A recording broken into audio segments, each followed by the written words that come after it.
ዛሬ እግዚአብሔርን ቃል እንድንካፈል በልቤ ያለው የመመለስ ዋጋው በሚል ነው። የመመለስ ዋጋው ከሆሴ መጽሐፍ ምዕራፍ 1 ምዕራፍ 2 ምዕራፍ 3 አካባቢ ያሉትን እንወስዳለን። ርዕስ አድርጌ የወሰድኩት ግን ከምዕራፍ 6 ላይ ነው። በምዕራፍ 6 ሆሴ ምዕራፍ 6 ኑ ወደ እግዚአብሔር እንመለስ፣ እርሱ ሰብሮናል፣ እርሱ ይፈውሰናል፣ እርሱ መጥቶናል፣ እርሱ ይጠግነናል ይላል። ኑ ወደ እግዚአብሔር እንመለስ። ዛሬ ስለ መመለስ ዋጋ፣ ስለ መመለስ ትርፍ ነው እንድናይ የማስበው። እንግዲህ ኑ ወደ እግዚአብሔር እንመለስ አለ። ሆሴ ነው ይህንን የሚናገረው። ሆሴ ለእስራኤል ልጆች ያደረገው ጥሪ ነው። ነቢያዊ ጥሪ። በነቢያቱ እግዚአብሔር ሕዝቡን ወደሚፈልገው ምክር፣ ወደሚፈልገው ሐሳብ ይጠራ ስለነበር ሆሴም መጥቶ ይህንን አለ። ኑ ወደ እግዚአብሔር ምን እንመለስ። አዎ ወደ እግዚአብሔር መመለስ ያስፈልገናል ብሎ ጥሪ ለእስራኤል ልጆች ነው የሚያቀርበው። እንደሚታወቀው ሆሴ ከእስራኤል ነቢያት አንዱ ነው። ሆሴ ከእስራኤል ነቢያት መካከል አንዱ ነው። ምናልባትም ከእስራኤል ነቢያት እንግዲህ እስራኤል ይሁዳና እስራኤል በሚለው ሁለት ከተከፈሉ በኋላ ከእስራኤል ወገን ከሆኑ ነቢያት ትንቢቱ የተጻፈውም የሱ ነው እና በምዕራፍ 1 ቁጥር 1 ላይ በይሁዳ ነገስታት በኦዚያን በኢዮአታም በአካዝና በሕዝቅያስ ዘመን በእስራኤል ንጉሥ በኢዮአስ ልጅ በኢዮርብዓም ዘመን ወደ ብኤሪ ልጅ ወደ ሆሴ የመጣ የእግዚአብሔር ቃል ይህ ነው ይላል። እሱ ያገለገለበትን ሲዝን ነው የሚያሳየው። በእስራኤል በኩል የነበሩ ነገስታት እነማን እንደሆኑ በይሁዳ በኩል ደግሞ የነበሩ ነገስታት እነማን እንደነበሩ አስቀምጦ ይጀምራል። የነበረበትን ያገለገለበትን ዘመን እግዚአብሔር መልእክተኛ አድርጎ ሲልከው፣ ሆሴን መልእክተኛ አድርጎ ሲልከው ከሌሎቹ ነቢያት በተለየ መንገድ ነው ሆሴን ወደ አገልግሎት ያስገባው። የሆሴን የግል ታሪኩን ከእስራኤል ታሪክ የሆሴን የግል ታሪኩን በእሱና በሚስቱ መካከል ያለውን ታሪክ ከእስራኤልና ከእግዚአብሔር ግንኙነት ጋር አያይዞ ነው መልእክት እንዲናገር ያደረገው። ስለዚህ ሆሴ የተዛመደ ታሪክ አለው። ምዕራፍ 1 ቁጥር 2 ላይ ሄዳችሁ ስታነቡ እግዚአብሔር በመጀመሪያ በሆሴ ተናገረ። እግዚአብሔር ሆሴን ምድሪቱ እግዚአብሔርን ርቃ ታላቅ ግልሙትና ታደርጋለችና ሂድ ጋለሞታ ሴትና የጉልምትና ልጆች ለአንተ ውሰድ አለው። እርሱም ሄዶ የዴብላይምን ልጅ ጎሜርን አገባ ብሎ ያስቀምጣል። እግዚአብሔር በእስራኤልና በእግዚአብሔር መካከል ያለውን ግንኙነት ከሆሴና ከሚመሰርተው ትዳር ጋር አያይዞ ሂድ አለው። ሂድ ጋለሞታ ሴት ሚስት አድርገህ አግባ፣ የጉልሙትና ልጆች ደግሞ ለአንተ ውሰድ። ስለዚህ ሂድና አግባ ብሎ እግዚአብሔር ትእዛዝ ይሰጠዋል። ለምን ቢባል እስራኤል በእግዚአብሔር ፊት ጉልምትና አድርጋለች፣ አመንዝራለች፣ ክፋትን ሰርታለችና ክፋቷ ይገለጥ ዘንድ ሂድና ጋለሞታ ሴት ታግባለሁ።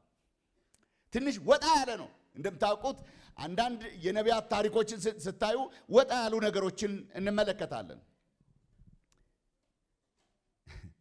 ጋለሞታ ሴት አግባ፣ የጉልምትና ልጆች ለራስህ ውሰድ አለው። የዴብላይምን ልጅ ማንን? ጎሜርን ምን አደረገ? አገባ ይለናል። ለምን? እስራኤል በአምላኳ ላይ የሰራችውን ላሳይህ ነው ብሎ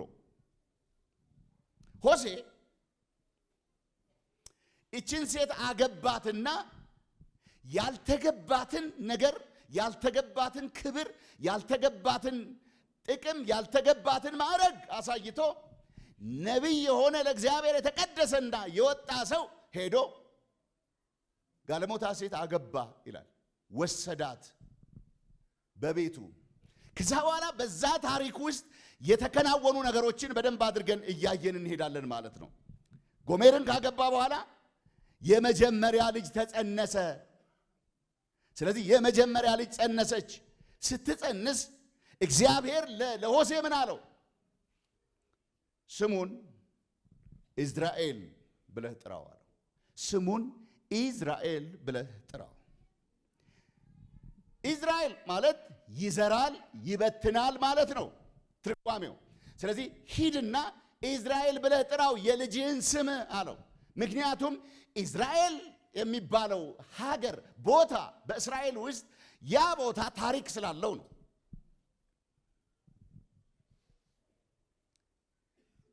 ይዘራል ብለህ ስም ስጠው። ምክንያቱም ዘር ሲዘራ በከንቱ ስለማይዘራ፣ ዘር ሲዘራ በቅሎ ምን ስላለው? ፍሬ ስላለው። ስለዚህ እግዚአብሔር ይዘራል ብለህ ስም ስጠው። ለምንድን ነው እሱ ይህን ስም የሰጠው?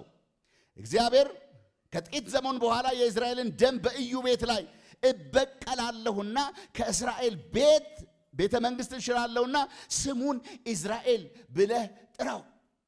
ለምንድን ነው ኢዝራኤል የምትለው? ዘር ነው። እግዚአብሔር የዘራው ዘር ነው፣ የሚበቅል ፍሬ አለው። እስራኤል መካከል ስለሆነ ታሪክ ስለሚናገር ነው። ስለዚህ ይህ የተዘራ መብቀሉ ፍሬ መታጨዱ የማይቀር መሆኑን ያሳያል። ስለዚህ ፍርድ እንዳለ እግዚአብሔር እንዳረሳው ያውቁ ዘንድ የልጅህን ስም ኢዝራኤል በለዋለሁ። ለምን? ኢዝራኤል ማለት ኢዝራኤል ማን ነው? ያ ቦታ ምንድን ነው? ታሪኩስ ምንድን ነው? እስራኤላውያን ከነአን ከገቡ በኋላ እንደምታውቁት ሙሴ ከግብፅ አውጥቶ እስራኤላውያንን ከነአን ይዟቸው ሊገባ ሲል እግዚአብሔር አትገባም ካለ በኋላ ኢያሱ ይዞ ከነአን ካስገባቸው በኋላ ከነአንን ሲሸነሽን ወይም ደግሞ ለእያንዳንዱ ነገድ እዛ አካባቢ ያለውን ቦታ ዕጣ ሲያወጣ ለይሳኮር የወጣለት ቦታ ኢዝራኤል ይባል ነበር። ጅማሬው እሱ ነው። ያ ቦታ ኢዝራኤል ይባል ነበር። ያ ብቻ አይደለም። የእስራኤል ንጉሥ አካብ መቀመጫ ኤልያስ የበዓል ነቢያትን ከገደለ በኋላ አካብን፣ ኢዩን፣ ኢዮራምን፣ አካዝያስን የተገናኘበት ቦታ ነው። ታሪክ ያለው ቦታ ነው። አንደኛ ነገሥት ምዕራፍ 18 ቁጥር 40 ላይ ሄደን ስንመለከት አንደኛ ነገሥት ምዕራፍ 18 ቁጥር 40 ላይ ሄደን ስንመለከት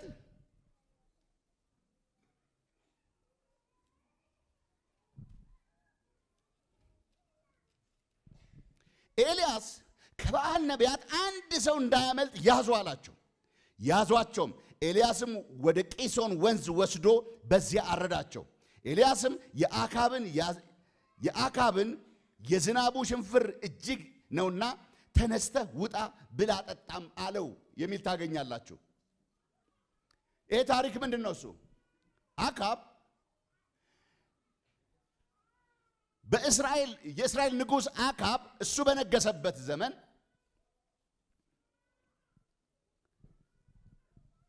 የጣዖት አምልኮ እንዲስፋፋ በማድረጉና ሕዝበ እስራኤል ከእግዚአብሔር በመራቃቸው ምክንያት እግዚአብሔር በጣም ተቆጥቶ ነበረ። ኤልያስም በፈፋ ዋሻ ውስጥ ተደብቆ ነበር፣ ዝናብ እንዳይዘንብ ከአፌ ቃል በቀር አንዲት ጠብታ እንዳትኖር ብሎ ታስታውሳላችሁ። ስለዚህ ዝናብ የለም።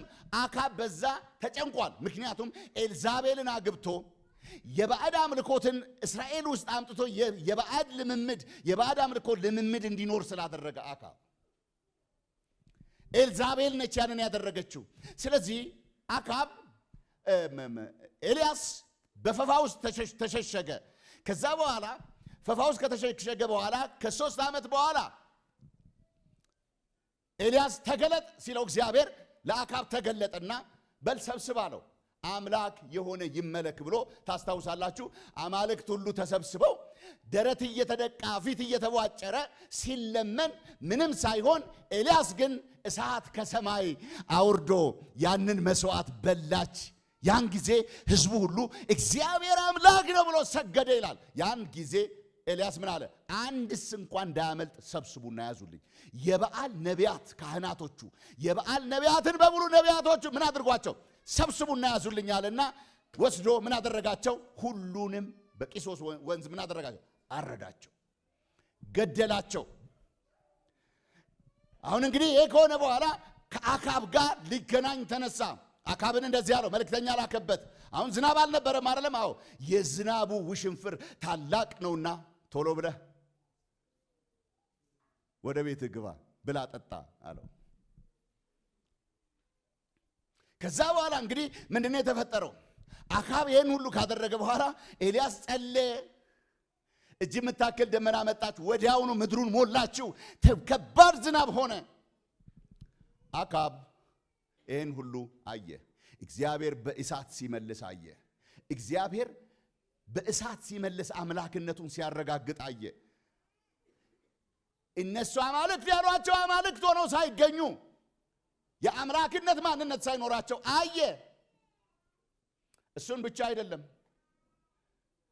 አይደለም ያየው። ባለቀ ሰዓት ደግሞ ምን አደረገ?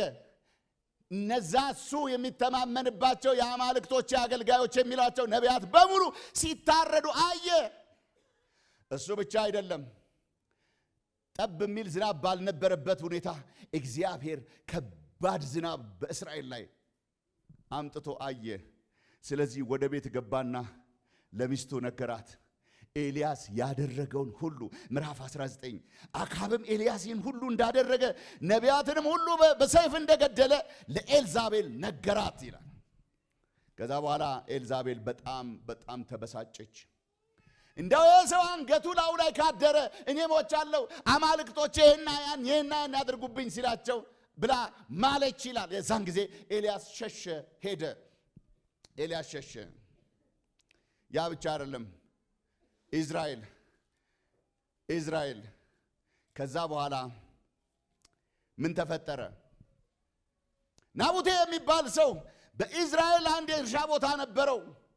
ስለዚህ የናቡቴን የእርሻ ቦታ ተመኘች ኤልዛቤል። ስለዚህ አካብ የናቡቴን ምን ፈለገ? የናቡቴን የእርሻ ቦታ ፈለገ። ስጠኝ አለው፣ አልሰጥም አለ። ናቡቴ አልሰጥም የአባቶቼን ርስት። ነገር ግን ኤልዛቤል በዚህ አልተደሰተችምና ታውቃላችሁ ታሪኩን። የውሸት ምስክር ፈልጋ የውሸት ምስክር አስመስክራ ናቡቴን አስገደለችው። ስለዚህ መልእክተኛ ወደ አካብ ተላከ። ምን ተብሎ? ገለህ ወረስከውን? ኢዝራኤል ላይ ያለ የድሃውን ሰው የናቡቴን መሬት ወረስከው ወይ? ገለህ ወረስከውን?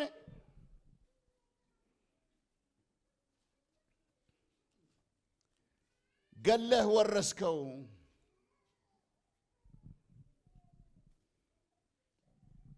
የሚል መልእክተኛ የሚል ነቢይ ለአካብ ተላከ። አካብ ግን አልሰማም።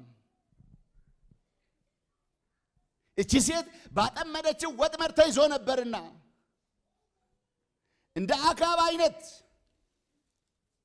በሚስቱ የተነዳ በክፋት የተጨማለቀ የደም ምድር ያደረገ ኢዝራኤልን የደም ምድር ያደረገ ሰው እንደ ኢዮአብ አይነት አታገኙም። አካብ ከባድ ስህተት ነው የተሳሳተው። በሚስቱ ተነድቶ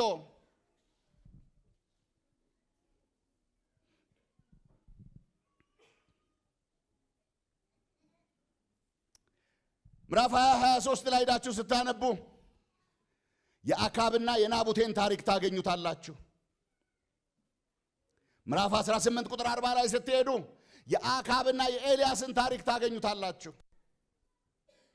ስለዚህ እግዚአብሔር በሆሴዕ አማካኝነት እንደዚህ ብሎ ተናገረ። ለሆሴዕ ነው የነገረው። ምን አለው? እግዚአብሔር በሆሴዕ በኩል መናገር ጀመረ። እበቀላለሁና ያንን ደም አልተውምና፣ ስለዚህ እበቀላለሁ አለ እግዚአብሔር። እፈርዳለሁ፣ የጊዜ ጉዳይ ነው እንጂ እበቀላለሁ አለ። በሁለተኛ ነገሥት ምዕራፍ 9 ቁጥር 36 ላይ ሄዳችሁ ስታነቡ ቴስቢያዊው ኤልያስ እግዚአብሔር እንደገና መልሶት ቀባልኝ ካለ በኋላ ኢዩን ከቀባ በኋላ ኢዩ በእስራኤል ላይ ንጉሥ የሆነ ሰው ነው። ኢዩ ከተቀባ በኋላ ኢዩ ሄዶ ኤልዛቤልን እንዴት እንደተበቀለ ታያላችሁ። እግዚአብሔር የበቀል አምላክ ነው ወዳጆቼ። እግዚአብሔር የበቀል አምላክ ነው። መረሳት የለበትም። እግዚአብሔር የበቀል አምላክ ነው። ስለዚህ እበቀላለሁ። ሆሴዕ ምዕራፍ 1 ቁጥር 4 ሄዳችሁ ስታነቡ እንደዚህ የሚል ቃል ታገኛላችሁ። ከጥቂት ዘመን በኋላ የእስራኤልን ደም በኢዩ ቤት ላይ በቀላለሁና ከእስራኤል ቤተ መንግሥትን እሽራለሁና ስሙን ኢዝራኤል ብለህ ጥራው። ልጅ ይስማ፣ እስራኤል ሁሉ ይስማ። ኢዝራኤል የደም ምድር፣ የናቡቴ ደም በከንቱ የፈሰሰባት ምድር ነች አለ። አይረሳም፣ እግዚአብሔር ይበቀላል አለ።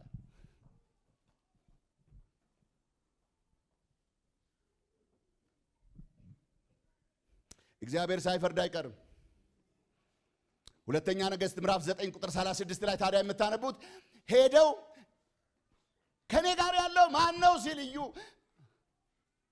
የሱ ጃንደረቦች ሮጠው ሄደው ከሰገነቱ ላይ ተኩላ የምትጠብቀውን ጌታውን የገደለ ዘምሪ እያለች እየተሳለቀች የምትጠብቀውን ኤልዛቤልን ከዛ ፈጥፍተው ከገደሏት በኋላ የንጉሥ ልጅ ነችና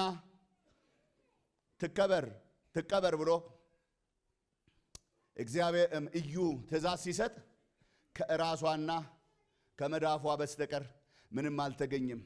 ስለዚህ ያቺን ምክንያቱም ውሾች በልተዋት ነበርና ስለዚህ ሄደው ያቺኑ ቀበሩና መተው ነገሩት ይላል ለኢዩ። ምን አለ? ነገሩት። ምን ብሎ ነገሩት? ምንም አልተገኘም እኮ ውሾች በልተዋታል። አዎ በቴስቢያዊ በኤልያስ በኩል ተናግሮ ነበራ። እግዚአብሔር እበቀላለሁ ብሎ ነበር። በሆሴዕ አፍ ተናግሮ ነበር። ስለዚህ የእስራኤል ልጆች ሁሉ ይስሙ፣ ንገራቸው፣ የልጅህን ስም ኢዝራኤል ብለህ ጥራው አለው። ኢዝራኤል ሲባል እግዚአብሔር የበቀል አምላክ የፍርድ አምላክ ነው እወቁ ማለት ነው።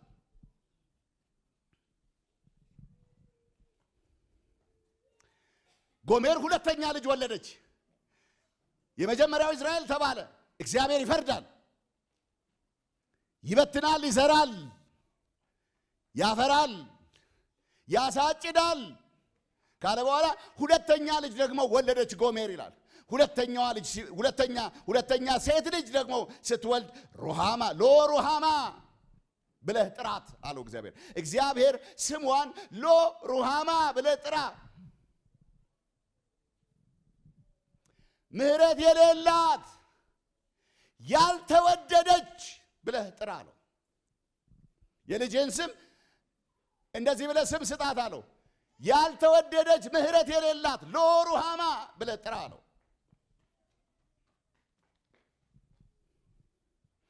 አልምርም፣ አልተወደዳችሁም፣ በፊቴ ስራችሁ የሚያስከብራችሁ አልሆንም ስትል የልጅህን ስም ሩሃማ ብለህ ጥራ አለው።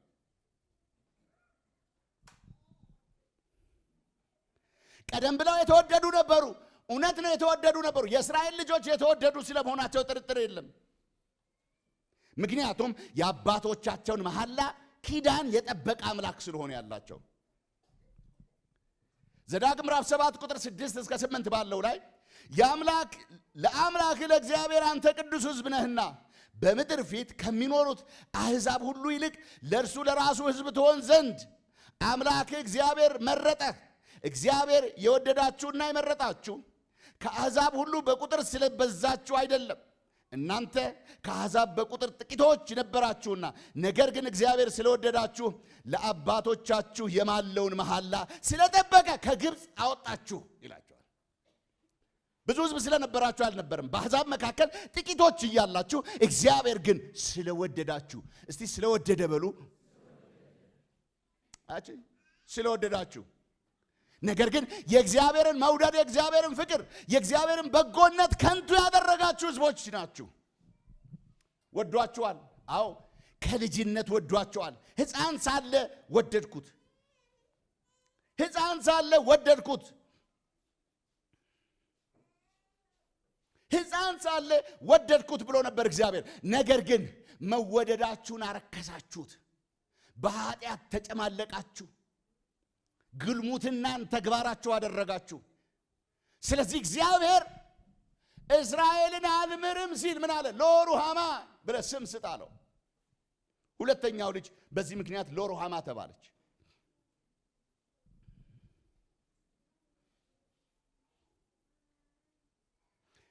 ሆሴዕ ምዕራፍ 1 ቁጥር 6 ላይ ይቅር አልልምና ሎሩሃማ በል፣ እግዚአብሔር እስራኤልን ስለ ጉልምትናው አልምርም አለ።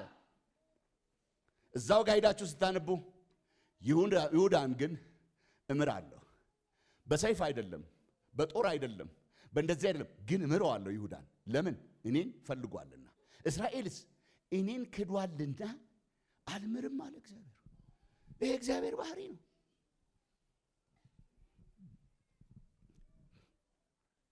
አያችሁ፣ ሶስተኛ ልጅ ተወለደ። ከዛ ሎሩሃማን ጡት ባስጣለች ጊዜ ደግሞ ሶስተኛ ልጅ ወለደች ይላል። ሶስተኛ ልጅ ደግሞ ተጸነሰ፣ ተወለደ። ስለዚህ ሶስተኛ ልጅ ወለደች፣ ወንድ ወለደች። ስሙን ሎአሚ ብለህ ጥራው። ሎአሚ ብለህ ጥራው ምን ማለት ነው? ሕዝቤ ያልሆነ። ሎአሚ ማለት ሕዝቤ ያልሆነ ማለት ነው። ሕዝቤ ያልሆነ ሕዝቤ አይደለም ማለት ነው። ይሄ ሕዝቤ አይደለም፣ ምክንያቱም ኪዳኑን አፍርሷል። የቃል ኪዳን ግንኙነቱን አቋርጧል። አያችሁ፣ የቃል ኪዳን ግንኙነቱን አቋርጧል። ኪዳኔን አፍርሷል። በፈለገው መንገድ ሄዶ ከባዕድ አማልክት ጋር ጉልምትና አድርጓል፣ ተጋብቷል፣ ያልተገባውን ሕይወት ይዟል። ስለዚህ ሶስተኛውን ልጅ ሎአሚ ብለህ ጥራ አለው። ሕዝቤ ያልሆነ ብለህ ጥራ። እነዚህ ልጆች ሶስቱም ልጆች እስራኤል ሲባል እስራኤላውያን ሁል ጊዜ ጭንቅላታቸው ውስጥ በህሊናቸው የሚመጣ ነገር አለ። የንጹህ ሰው ደም፣ የሚጮህ የንጹህ ሰው ደም። የበቀል አምላክ እግዚአብሔር ጊዜውን ጠብቆ እንደሚበቀል ይናገራቸዋል። ሁለተኛው ሲወለድ ሎሩሃማ ሲባል ምን ይላሉ? አልምርም ይላል እግዚአብሔር። ስለዚህ ሆሴዕ ልጆቹን በጠራ ቁጥር ሎሩሃማ ባለ ቁጥር ምን እያለ ነው? አልምርም ይላል ለእስራኤል ልጆች። ሶስተኛው ሎአሚ ይላል፣ ሕዝቤ ያልሆነ ያልተወደደ የሚል ትርጉም ይያዛሉ። ሆሴዕ በዚህ አይነት ሁኔታ እንግዲህ ጋለሞታ ሴት አግባ ተብሎ የጉልምትና ልጆች ለራስ ውሰድ ተብሎ እነዚህን ልጆች ወልዶ ከዚች ከጎሜር ጋር አብሮ ይኖር ነበረ። አብሮ ይኖራል እኮ አብሮ እየኖረ ሳለ ነገር ግን እሷ አሁንም ቢሆን ከጉልምትና አልተመለሰችም። ጎሜር ክብር ቢሰጣትም ፍቅር ቢሰጣትም ያልተገባት ቢደረግላትም አሁንም ግን ከአማልክቶች ጋር ያላትን ግንኙነት አላቆመችም። ሆሴዕ ጋለሞታይትን ቢያገባም እሷ ግን ከጉልምትና ስላልተመለሰች ልጆቹን ሰበሰበና እንደዚህ አላቸው፣ እናታችሁ ሚስቴ አይደለችም፣ እኔም ባሏ አይደለሁም። ኪዳን ፈርሷል አላቸው።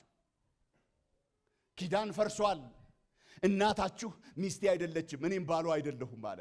ኪዳን ፈርሷል። ወቁ የፈረሰው እኔ አምላኳ ስለተለወጥኩ አይደለም፣ እሷ ግን ስለለወጠች ነው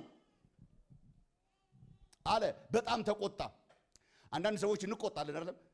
ምንድነው እንደዚህ አይነት ህይወት ምናምን እንላለን። እንደዛ ማለት ነው፣ ኖርማል ነው፣ ያስቆጣናል አንዳንድ ተግባር። ነገር ግን በዚህ ክፍል ውስጥ የምናየው እግዚአብሔር ሆሴዕ ጋለሞታይትን ቢያገባትም ክብር ቢሰጣትም እሷ ግን ከጉልምትናዋ መመለስ አልቻለችም። ስለዚህ እናታችሁን ተሟገቷት አለ። ሆሴዕ ምዕራፍ 4 ቁጥር 2 ይቅርታ፣ ሆሴዕ ምዕራፍ 2 ቁጥር 4 ሆሴዕ ምዕራፍ 2 ቁጥር 4 እንደዚህ ይላል፣ እናታችሁ ሚስቴ አይደለችምና እኔም ባሏ አይደለሁምና ተሟገቷት፣ ከእናታችሁ ጋር ተሟገቱ፣ ግልሙትናዋን ከፊቷ ምንዝርናዋንም ከጡቶቿ መካከል ታስወግድ፣ ራቁቷን እንዳልገርፋት፣ እንደተወለደችበት ቀን እንዳላደርጋት፣ እንደ ምድረ በዳ እንደ ደረቅ ምድር እንዳላደርጋት፣ በጥማትም እንዳልገድላት የግልሙትናዋ ልጆች ናቸውና ልጆቿን አልምርም። እናታቸው አመንዝራለች። የጸነሰቻቸውም እንጀራዬን፣ ውሃዬን፣ ጥበቤን፣ የተልባ እግሬን፣ ዘይቴን፣ መጠጤን ከሚሰጡኝ ከውሽሞች በኋላ እሄዳለሁ ብላ አስነወረቻቸው። ስለዚህ እነሆ መንገድሽን በእሾህ እዘጋለሁ፣ መንገዷንም እንዳታገኝ ቅጥርን እቀጥርባታለሁ። ውሽሞቿን ትከተላለች፣ ነገር ግን አትደርስባቸውም። ትፈልጋቸዋለች፣ ነገር ግን አታገኛቸውም ይላል።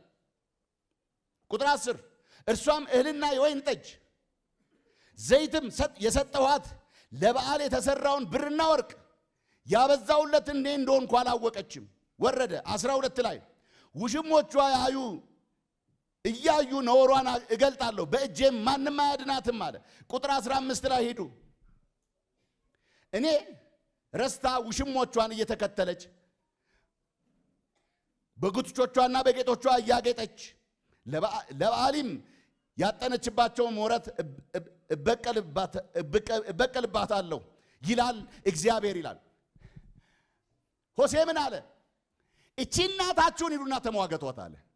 ክብር ሰጠዋትኝ፣ ሀብት ሰጠዋትኝ፣ ወርቅ ሰጠዋትኝ፣ ልብስ ሰጠዋትኝ፣ እጀ ጠባብ ሰጠዋትኝ፣ ሐር ሰጠዋትኝ። እሷ ግን እኔ በሰጠዋት ወርቅ አማልክቶቿን ቀረጸችበት። እኔ አክብሬያት በሰጠዋት ሀብት እሷ ግን አማልክቶቿ ተከተለችበት እያለ ይናገራል። ስለዚህ አልምርም አለ እግዚአብሔር። ሆሴ በጣም ተበሳይቷል። ከ4 እስከ 15 ባለው ውስጥ እፈርድባታለሁ፣ ይሄን አደርግባታለሁ። ስለዚህ ሂዱና ራቁቷን እንዳለ እንደተወለደችበት ቀን እንዳላደርጋት እንዳልገርፋት ሂዱና እናታችሁን ተሟገቷት አለ ሆሴ። ሆሴ ይህንን ቁጣ ከተቆጣ በኋላ እግዚአብሔር ወደ ሆሴ መጣ ይለናል። ሆሴ ምዕራፍ 3 ቁጥር 1 እግዚአብሔር ወደ ሆሴ መጣና እንደዚህ አለው፣ አዘዘው ትእዛዝ። ምን አለው? እግዚአብሔር የእስራኤልን ልጆች ወደ ሌሎች አማልክት ቢመለሱና እግዚአብሔርም የእስራኤል ልጆች ወደ ሌሎች አማልክት ቢመለሱና የዘቢብ ጥፍጥፍን ቢወዱ እንኳን እግዚአብሔር እንደሚወዳቸው አንተም ውሽማዋን የምትወደውን አመንዝራይቱን ሴት ውደድ አለኝ። አያችሁት? ሆሴ ተበሳይቷል። ቀድሞውኑ ያልተገባት የተሰጣት ነች። ያልተገባት የተሰጣት ባልተገባት ቦታ የዋለች የማይገባትን ያገኘች ሴት ነች። ነገር ግን እሷ ያ ሁሉ ክብር ተሰጥቷት በሰጠኋት አማልክት አመለከች። በሰጠኋት ለአማልክቶቿ ጣዖት ሰራች። በሰጠኋት ወግ ማዕረግ እሷ ግን አማልክቶቿን አከበረችበት። ስለዚህ ሂዱ ተሟገቷት፣ ገርፋታለሁ፣ ልኳን ነው ማሳያት ሲል ሆሴ እግዚአብሔር መጣና እንደዚህ አለ። አዎ እግዚአብሔር ሂድ አለው። የእስራኤል ልጆች ወደ ሌሎች አማልክት የሚመለሱ የዘቢብ ጥፍጥፍን ቢወዱ እንኳን እግዚአብሔር እንደሚወዳቸው አንተም እቺን አመንዝራይቱን ውሽሞቿን የምትወደውትን ጎሜርን ምን አድርግ? ውደድ አለኝ አለ። ምን አይነት ፍቅር! ምን አይነት ፍቅር ነው! እንዴት አይነት መውደድ ነው!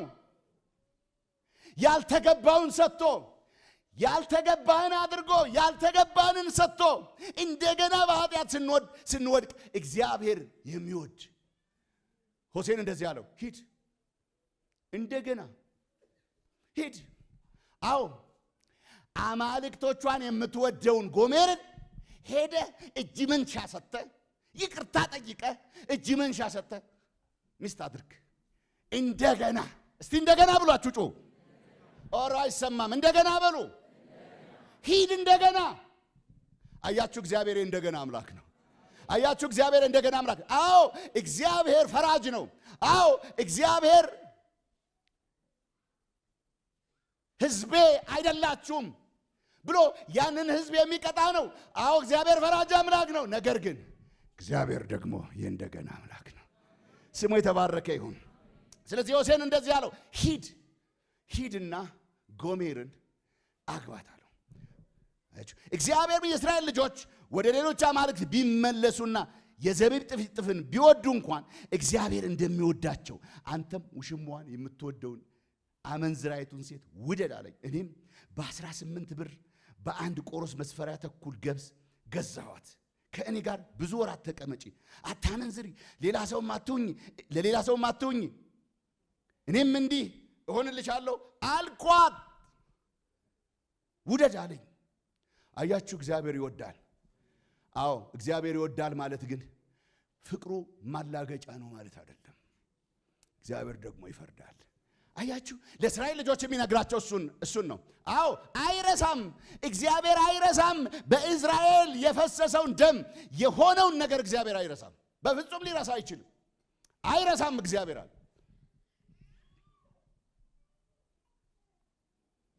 ምን አይነት ፍቅር ነው! ለዚህ ነው የወደዳቸውን እስከ መጨረሻ ድረስ ወደዳቸው። የወደዳቸውን እስከ መቼ ድረስ? አያችሁ፣ ሆሴ ተስፋ የቆረጠባትን ሚስት እግዚአብሔር ግን ምን አለ? ሂድና፣ አሁን እኮ የምትኖረው ኑሮ በእኔና በእስራኤል መካከል ያለውን ግንኙነት ማሳያ አይደለም። ሂድ፣ ውሽሞቿን የምትወደውን ሴት ጎሜርን ሂድና እጅ መንሻ ሰጥተህ እንደገና ተቀበላት። እግዚአብሔር እንደገና አምላክ ስለሆነ፣ አዎ እግዚአብሔር እንደገና አምላክ ስለሆነ፣ ስለዚህ እስራኤል የእግዚአብሔርን ፍቅር ቸርነት አቢዩዝ ቢያደርጉትም ቢያበላሹትም፣ ነገር ግን እግዚአብሔር አሁንም እድል አለ አላቸው። አስደናቂ እግዚአብሔር ፍቅር። ሆሴ ምዕራፍ 11 ቁጥር 1 ላይ ሄዳችሁ ስትመለከቱ እንደዚህ ይላል፣ እስራኤል ሕፃን በነበረ ጊዜ ወደድኩት ይላል። ያኔ እንደወደድኩት ዛሬም ወደዋለሁ። ያኔ በልጅነቱ እስራኤልን ስጠራ እንደወደድኩት ምዕራፍ 11 እሱን ይነግረናል። በልጅነቱ እንዴት እስራኤል እንደተወደደ አያችሁ። ነገር ግን እስራኤል ኪዳን አበላሸ፣ ኪዳን አጠፋ። ስለዚህ ሆሴ ምን ይላል? እንደዚህ አለኝ፣ ሂድና ውሰድ አለኝ ብሎ ይናገራል። ሂድና ውሰድ አለኝ።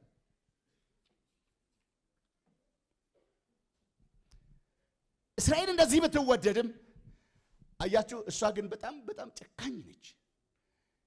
አምላኳ ምን አይነት ፍቅር እንዳለው ተመልከቱ። እሷ ደግሞ ጨካኝ ነች፣ እንዲሁ ትኖራለች። እዛው ላይ ሄዳችሁ ምዕራፍ 2 ላይ ሄዳችሁ ስትመለከቱ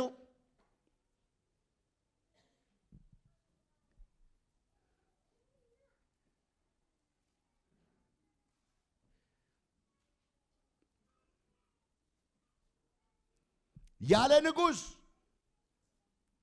ያለ መስዋዕት፣ ያለ ኤፉድ፣ ያለ ተራፊም፣ ያለ አምድ ትኖራለች፣ ትቀመጣለች የሚል ታገኛላችሁ።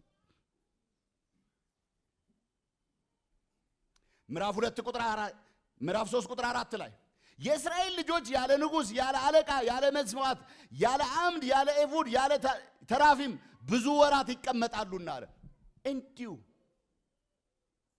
የሚወድ ባል እያላት ውሽማ የምትናፍቅ፣ የሚወድ የሚያከብር ባል እያላት ውሽማ ለምትናፍቀው እስራኤል ምርጫዋ ምን አይነት ኑሮዋ ምን አይነት እንደሆነ እዩ። ወይ ከዚህ የለች ወይ ከዚህ የለች። እዛ ላይ ኤፉድ ምናምን ተራፊም የሚባሉት ነገሮች የባዕድም ጭምር ናቸው። ወይ ከእግዚአብሔር የለች ወይ እንዲሁ መለስ ቀለስ። ባል አላት ግን ውሽማ ጋር፣ ውሽማ አላት ግን ወደ ባሏ። አያችሁ፣ እንደዚህ አይነት ህይወት የምትኖር ነበረች። ስለዚህ ሆሴ ለዚች ለእስራኤል ጥሪ ያመጣ። ምን አለ? ጠራ። ምን አይነት ጥሪ ያቀረበ? ኑ ወደ እግዚአብሔር እንመለስ። ስሙ የተባረከ ይሁን። ሞቃችሁ እንዴ? ይሞቃል። ምን ጥርጥር አለው እንዳትሉኝ፣ እሺ ቶሎ ብዬ እንትን እላለሁ። ስለዚህ ኑ ወደ እግዚአብሔር እንመለስ፣ ኑ ወደ እግዚአብሔር እንመለስ፣ ኑ ወደ እግዚአብሔር እንመለስ። እሱ ሰብሮናል፣ እሱ ይፈውሰናል፣ እሱ ምን አድርጎናል? መጥቶናል፣ እሱ ይጠግነናል። ስለዚህ ኑ ወደ እግዚአብሔር እንመለስ የሚል ጥሪ ለእስራኤል ልጆች ተናገረ። የእስራኤል መሰረታዊ ችግር አለመስማት ነው። እንደምታውቁት ጥፋት ሊመጣባቸው ነው ሲባሉ አይሰሙም። እግዚአብሔር ከጥፋት የመውጫ መንገድ ሲነግራቸው አይሰሙም። አያችሁ፣ ያለ አምላክ ያለ ጌታ ያለ ተራፊም ያለ ምን ይኖራሉ የተባለላቸው ማለት ነው። ምንም ከምኑም የሌሉ እዚህ ናችሁ ሲባሉ እዛ፣ እዛ ናችሁ ሲባሉ እዚህ ያለ መስማት። ለዚህ ነው ሕዝቤ ዕውቀት ከማጣቱ የተነሳ ጠፍቷል ያለው። አያችሁ። ስለዚህ ኑ ወደ እግዚአብሔር እንመለስ አለ። ኑ ወደ እግዚአብሔር እንመለስ። እዚህም ላይ ስለ እስራኤል የሚናገር ሁለት ክፍሎችን ምዕራፍ 2 ቁጥር 9 እና ቁጥር 18 ላይ ተመልሼ ወደ ቀድሞ ባሌ እሄዳለሁ ትላለች ይላል። ስለ እስራኤል ሲናገር ቁጥር 9 ላይ ቁጥር 18 ላይ ደግሞ ስንመለከት እንደዚህ የሚል እናገኛለን። በዚያን ቀን ባሌ ብለሽ ትጠሪኛለሽ ይላል። አያችሁ፣ እንዲሁ አይነት ህይወት የምትኖር መለስ ቀለስ የሚል አይነት ህይወት፣ ለብ ያለ ወይ አልሞቀ ወይ አልቀዘቀዘ ህይወት ያላትን እስራኤልን ጥሪ ያቀርባል ሆሴ። ኑ ወደ እግዚአብሔር እንመለስ። ኑ ወደ እግዚአብሔር እንመለስ። ለምን? የመመለስ ዋጋው ምንድነው? ትርፉ ምንድነው? የመመለስ ዋጋው ምንድነው? አችሁ መመለስን ለምንድነው እሱ የሚናፍቀው ሆሴ? እስራኤል ተመልሳ ማየት ይናፍቃል። አዎ መመለስ አለባት ይላል ሆሴ። የመመለስ ዋጋው ምንድነው? ምዕራፍ 2 የመመለስ ዋጋው ምንድነው? ምዕራፍ 2 ከ1 እስከ 2 የእስራኤል ልጆች በቁጥር እንደ ሰማይ ምዕራፍ 2 ሆሴ ላይ ነው። የእስራኤል ልጆች ቁጥር እንደ ሰማይ ሰፈርና እንደማይቆጠር እንደ ባህር አሸዋ ይሆናል። እንዲህም ይሆናል እናንተ ሕዝቤ አይደላችሁም ተብሎ በተነገረበት በዚያ ስፍራ የሕያው አምላክ ልጆች ይባላሉ። የይሁዳ ልጆችና የእስራኤል ልጆች በአንድነት ይሰበሰባሉ። ለእርሱም አንድ አለቃ ይሾማሉ። ለእነርሱም አንድ አለቃ ይሾማሉ። ከምድሪቱም ይወጣሉ። የኢዝራኤልን ቀን ታላቅ ይሆናልና ወንድሞቻችሁን አሚ እህቶቻችሁን ሩሃማ ብላችሁ ጥሯቸው አለ እግዚአብሔር። አያችሁ፣ ሉሃሚ የተባለችው አሚ ተብላ ትጠራ አለ እግዚአብሔር። ይው ጊዜ ይመጣል፣ ቀን ይመጣል፣ ምንም ይሆንበት ወንድሞቻችሁን ሩሃማና አሚ ብላችሁ የምትጠሩበት። አሚ ማለት ሕዝቤ ማለት ነው። ሉሃሚ ሕዝቤ ያልሆነ ያልተወደደ። አሁን ግን ምን እያለ ነው? አሚ ብላችሁ ትጠሯቸዋላችሁ። ከዛስ ሉሃሚ የተባለችው አሚ እንደተባለች ሎሩሃማ የተባለችውም ሩሃማ ብላችሁ ትጠራላችሁ። ሩሃማ ማለት ምህረት ማለት ነው። እግዚአብሔር የተመሰገነ ይሁን። አዎ እሱ የምህረት አምላክ ነውና ሕዝብ ያልሆነውን ሕዝብ ያደርጋል። የመመለስ ዋጋው ምንድነው? ሕዝብ ያልነበርነውን በእግዚአብሔር የተጠላነውን የወደቅነውን ፍርድ የተገባንን ከፍርድ የሚመልስ ሕዝብ የሚያደርግ የራሱ ርስት የሚያደርግ ስለሆነ ነው።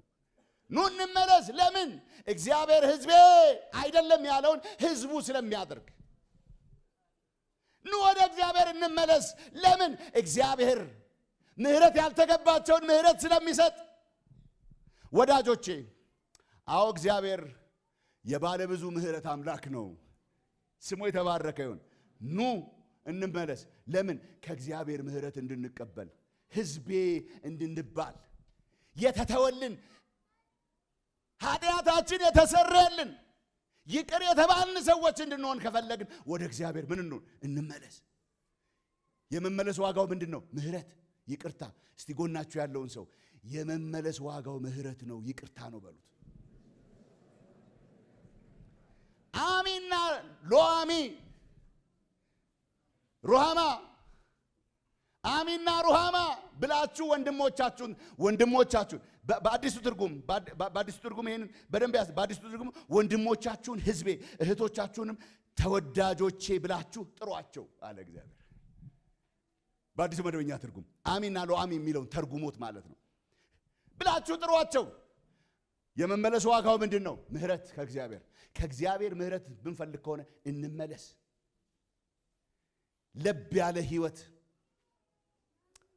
ያልተገላበጠ ያረረ ህይወት፣ የማይመች ለእግዚአብሔር ያልሆነ ህይወት፣ የተወደድንበትን ፍቅርና ኪዳን የረሳ ሕይወት ይመለስ። ለምን? ምህረት ከእግዚአብሔር እንዲሆን። ስለዚህ ኑ ወደ እግዚአብሔር እንመለስ አለ። ለምን? ምህረት እንዲሆን። እግዚአብሔር የተመሰገነ ይሁን። ምህረት ለመቀበል እግዚአብሔር ሕዝብን ያባብላል፣ ይናገራል። መመለስ። ስለዚህ የመጀመሪያው አንደኛው ነገር እሱ ነው። የመመለስ ትርፉ፣ የመመለስ ዋጋው ምንድን ነው? ምህረት ከእግዚአብሔር። ሕዝብ ያልነበርነውን፣ ርስት ያልነበርነውን ሰዎች ርስት እንደገና። እግዚአብሔር የተመሰገነ ይሁን። ሁለተኛው የመመለስ ዋጋው ምንድን ነው? ኪዳንን ማደስ ነው። የመመለስ ዋጋው ኪዳን ይታደሳል። ምዕራፍ 2 ቁጥር 20 ላይ ሄደን እናነባለን። በዚያን ቀን ከምድር አራዊት፣ ከሰማይ ወፎች፣ ከመሬትም ተንቀሳቃሾች ጋር ቃል ኪዳን አደርግላቸዋለሁ። ቀስትንና ሰይፍን ሰልፍንም ከምድሩ እሰብራለሁ። ተከልለው እንዲኖሩ አስተኛቸዋለሁ። ለዘላለም ለእኔ እንድትሆኚ አጭቼሻለሁ። በጽድቅ በፍርድ በምህረት በርኅራኄ አጭቼሻለሁ። የኔ እንድትሆኚ በመታመን አጭቼሻለሁ። አንቺም እግዚአብሔርን ታውቂያለሽ። ስሙ የተባረከ ይሁን። ኪዳን ምን ይሆናል? ይታደሳል። ኪዳን ይታደሳል። የመመለስ ዋጋው ምንድን ነው? ኪዳናችንን እንደገና እናጸናለን። ኪዳናችንን እንደገና እናድሳለን። ኪዳኑን ያፈረሱ እነሱ ናቸው። ምዕራፍ 6 ቁጥር 7 ላይ እንደ አዳም ቃል ኪዳኔን ተላልፈዋል፣ በዚያም ላይ ወንጅለውኛል አለ እግዚአብሔር። እንደ አዳም ቃል ኪዳኔን ምን አድርገዋል? ተላልፈዋል።